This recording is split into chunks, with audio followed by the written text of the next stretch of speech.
2023 September 9 YSR Congress party రాజకీయ సమాధికి పునాది వేసిన రోజు. ఈ పునాదే టీడీపీ జనసేన కలవడానికి మూల కారణం. నేటికి చంద్రబాబు నాయుడు గారిని అక్రమంగా అరెస్ట్ చేసి 2 ఏళ్లు పూర్తయ్యాయి. ఆ అరెస్టే 151 నుంచి 11 స్థానాలకి ప్రజలు పరిమితం చేయడానికి పునాది పడిన రోజు. 3 సార్లు ముఖ్యమంత్రిగా చేసిన చంద్రబాబు నాయుడు గారు, 4 దశాబ్దాల సుదీర్ఘ రాజకీయ అనుభవం ఉన్న చంద్రబాబు నాయుడు గారు, ఉమ్మడి ఆంధ్రప్రదేశ్లో అనేక అభివృద్ధి సంక్షేమ కార్యక్రమాలు చేసిన విజనరీ లీడర్ ఆయన. అలాంటి చంద్రబాబు నాయుడు గారిని అరెస్ట్ చేయడంతోనే జగన్మోహన్ రెడ్డి దిగజారుడుతనం నిరూపించుకుని తన పార్టీకి తానే సమాధి కట్టుకున్న రోజు. లేని కుంభకోణాన్ని సృష్టించి అరెస్ట్ చేశాడు జగన్మోహన్ రెడ్డి. నిలువెల్ల అవినీతి కోపంలో ఇరుక్కుపోయిన జగన్మోహన్ రెడ్డి, కూరుకుపోయిన జగన్మోహన్ రెడ్డి అవినీతి అక్రమార్జన కేసుల్లో నెంబర్ 1గా అనేక కేసులు నమోదు చేయబడ్డ వ్యక్తి. ఈడీ సిబిఐ కేసుల్లో ఇరుక్కుపోయి లక్షల కోట్ల రూపాయలు అవినీతి చేసి చంద్రబాబు నాయుడు గారు కూడా ఆ మరక అంటించే ప్రయత్నంలో భాగంగానే అక్రమ కేసులు పెట్టాడు. చంద్రబాబు నాయుడు గారు లాంటి నేత మీద స్కిల్ కేసు పెట్టడం అంటే దుస్సాహసమే. కనిపించిన టీడీపీ నేతల మీదలా కేసులు పెట్టాడు, కార్యకర్తల మీద కేసులు పెట్టాడు. కేసులతో నిర్బంధించడం, వేధించడం, అర్ధరాత్రులు పూట గోడలు దూకి తలుపులు పగలగొట్టి అరెస్టులు చేయడం, కార్యకర్తల నాయకులను ఎలా అయితే అరెస్టులు చేసి ఇబ్బంది పెట్టాడో అలాగే చంద్రబాబు నాయుడు గారిని కూడా అర్ధరాత్రి పూట అరెస్ట్ చేసే ప్రయత్నం చేశాడు. అరెస్ట్ చేసి 400 కిలోమీటర్ల బస్సులో తీసుకొచ్చాడు ఆయన్ని. ఎంత దుర్మార్గుడు కాకపోతే 70 సంవత్సరాలు పైబడిన చంద్రబాబు నాయుడు గారిని రాత్రి అంతా నిద్ర లేకుండా చేసి అర్ధరాత్రి పూట అరెస్ట్ చేసి కర్నూలు నుంచి విజయవాడ 400 కిలోమీటర్ల పైచిలకు దూరాన్ని బస్సులో తిప్పుకుంటూ తీసుకొచ్చాడు. ఎంత దుర్మార్గుడు కాకపోతే అలాంటి పనులు చేస్తాడు. అప్పటి సిఐడి డీజీ కొల్లి రఘురామరెడ్డి నేతృత్వంలోని పోలీసు బృందం ఆయన బస్ వద్ద రాత్రంతా హడావుడి చేసి తలుపులు కొట్టి ఆయన్ని నిద్రపోనివ్వకుండా చేసి తెల్లవారుజామున 6 గంటలకు అరెస్ట్ చేశారు. అప్పటికి అనేక సార్లు ప్రతిపక్ష నాయకుడిగా పనిచేశారు. ఆయన 3 సార్లు ముఖ్యమంత్రిగా పనిచేశారు. అలాంటి వ్యక్తిని తెల్లారగట్ట అరెస్ట్ చేసి రోడ్డు మార్గంలో విజయవాడ తీసుకొస్తే ఆ 400 కిలోమీటర్ల పైచిలకు ఆ రోడ్డు బారు అభిమానులు, కార్యకర్తల, నాయకులు పడిన ఆవేదన చూసాం. కోర్టుకు తీసుకొచ్చిన తర్వాత కోర్టు రిమాండ్ విధించడంతో ఆయన్ని రాజమహేంద్రవరం సెంట్రల్ జైలుకి తరలించారు. ఆ సెంట్రల్ జైల్లో కూడా ఆయన్ని ఎన్ని ఇబ్బందులు గురి చేశారో చూసాం.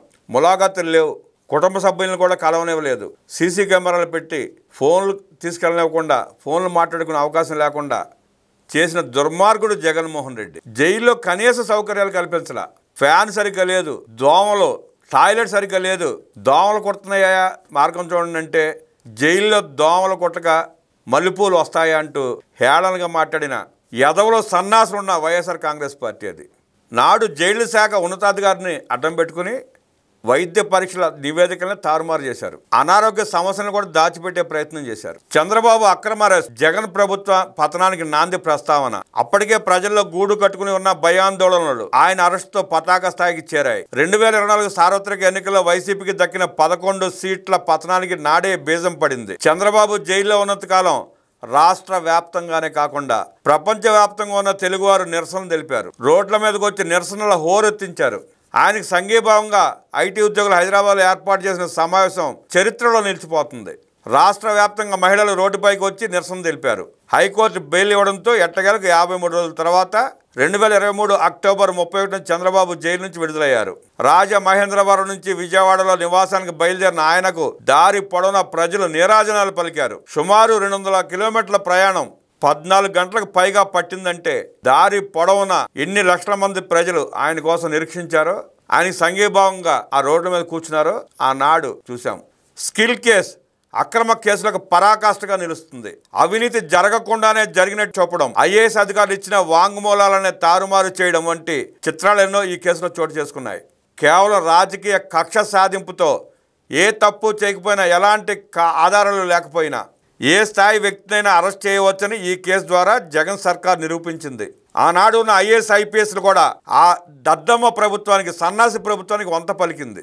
స్కిల్ డెవలప్మెంట్ కేసులో అప్పటి ఆర్థిక శాఖ ప్రత్యేక ప్రధాన కార్యదర్శి పివి రమేష్ వాంగ్మూలాన్ని సిఐడి అధికారులు తారుమారు చేశారు. ఇన్ని ప్రయత్నాలు చేసినా స్కిల్ కేసులో సిఐడి ఒక్క ఆధారం కూడా చూపించలేకపోయింది. జగన్ రెడ్డి 2019లో అధికారంలోకి వచ్చినప్పటి నుంచి ఈ కేసు పైన ప్రత్యేక దృష్టి పెట్టాడు. చంద్రబాబును ఎలాగైనా ఇరికించాలని పథక రచన చేశాడు. విభజిత ఆంధ్ర రాష్ట్ర యువతలో నైపుణ్య అభివృద్ధి కోసం 2014-19 మధ్య టీడీపీ ప్రభుత్వం స్కిల్ ప్రాజెక్టును అమలు చేసింది. సిమెన్స్ వంటి ప్రతిష్టాత్మక సంస్థతో పాటు డిజైన్ టెక్ సంస్థతో ఒప్పందం చేసుకుంది.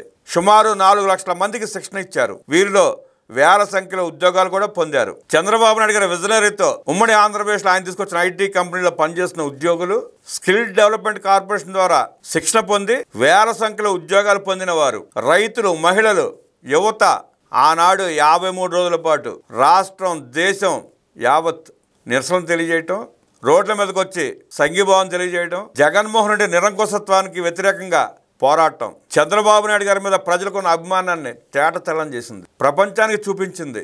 గతంలో అంతకుముందు ఎప్పుడూ కూడా ఏ నాయకుడు అరెస్ట్ అయినా బయటికి రాని ప్రజలు చంద్రబాబు నాయుడు గారు అరెస్ట్ సమయంలో బయటకు వచ్చారంటే ఆయన ఎంత నిజాయితీగా ఉంటారో ప్రజలకి తెలుసు. కాబట్టే రోడ్డు మీదకి వచ్చి జగన్మోహన్ రెడ్డి అరాచకాలకు వ్యతిరేకంగా పోరాడారు.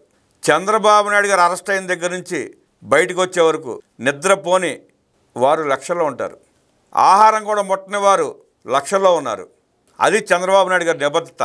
ఆయన మచ్చలేని నాయకుడు కాబట్టే ఆయనకి కోట్ల మంది ప్రజలు అండగా ఉన్నారు. జగన్మోహన్ రెడ్డి దుర్మార్గుడు, రాక్షసుడు, దోపిడీదారుడు, కబ్జాకోరు కాబట్టే 16 నెలలు జైల్లో ఉండి ఈడీ, సిబిఐ కేసులు ఎదుర్కొంటా ఇవాళకి కోర్టుల చుట్టూ తిరుగుతా ముఖ్యమంత్రి అయినా కూడా దోచేసిన లక్షల కోట్ల రూపాయలు కేసులు ఇప్పుడు నమోదవుతా జైళ్ల పాలైన తన దండుపాలెం బ్యాచ్ని పలకరించుకుంటా ప్రజల సంక్షేమాన్ని, యోగక్షేమాన్ని పట్టించుకోకుండా వికృత రాజకీయ క్రీడలు చేస్తున్నాడు. ఇవాళకి చంద్రబాబు నాయుడు గారితో పోల్చుకునే ప్రయత్నం చేస్తున్నాడు. దొంగ లాంటి జగన్మోహన్ రెడ్డి ఎక్కడ, దొర లాంటి చంద్రబాబు నాయుడు గారు ఎక్కడ? నక్కకి నాగలోకానికి కూడా తేడా ఉంటుంది. ఇద్దరికి పోల్చుకునే ప్రయత్నం చేయబాకండి. మీకు ఆ స్థాయి లేదు, అర్హత లేదు.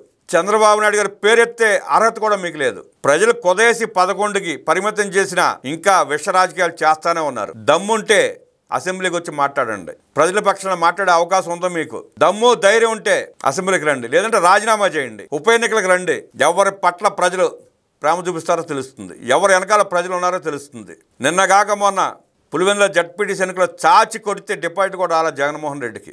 ఆత్మ పరిశీలన చేసుకోకుండా ఇంకా విషపు రాతలు, విషపు మాటలు చాలించండి మీ నాటకాలు. ప్రజలకు తెలుసు మీ గురించి బాగా. చేసిన తప్పులకి, పాపాలకి ప్రాయశ్చిత్తం కోరుకోకుండా, క్షమాపణలు కోరుకోకుండా ఇంకా సిగ్గులేని బ్రతుకులు బతుకుతున్నారు మీరు. ప్రజలు మీ మొహాలను ఊసే రోజు దగ్గరలో ఉన్నాయి.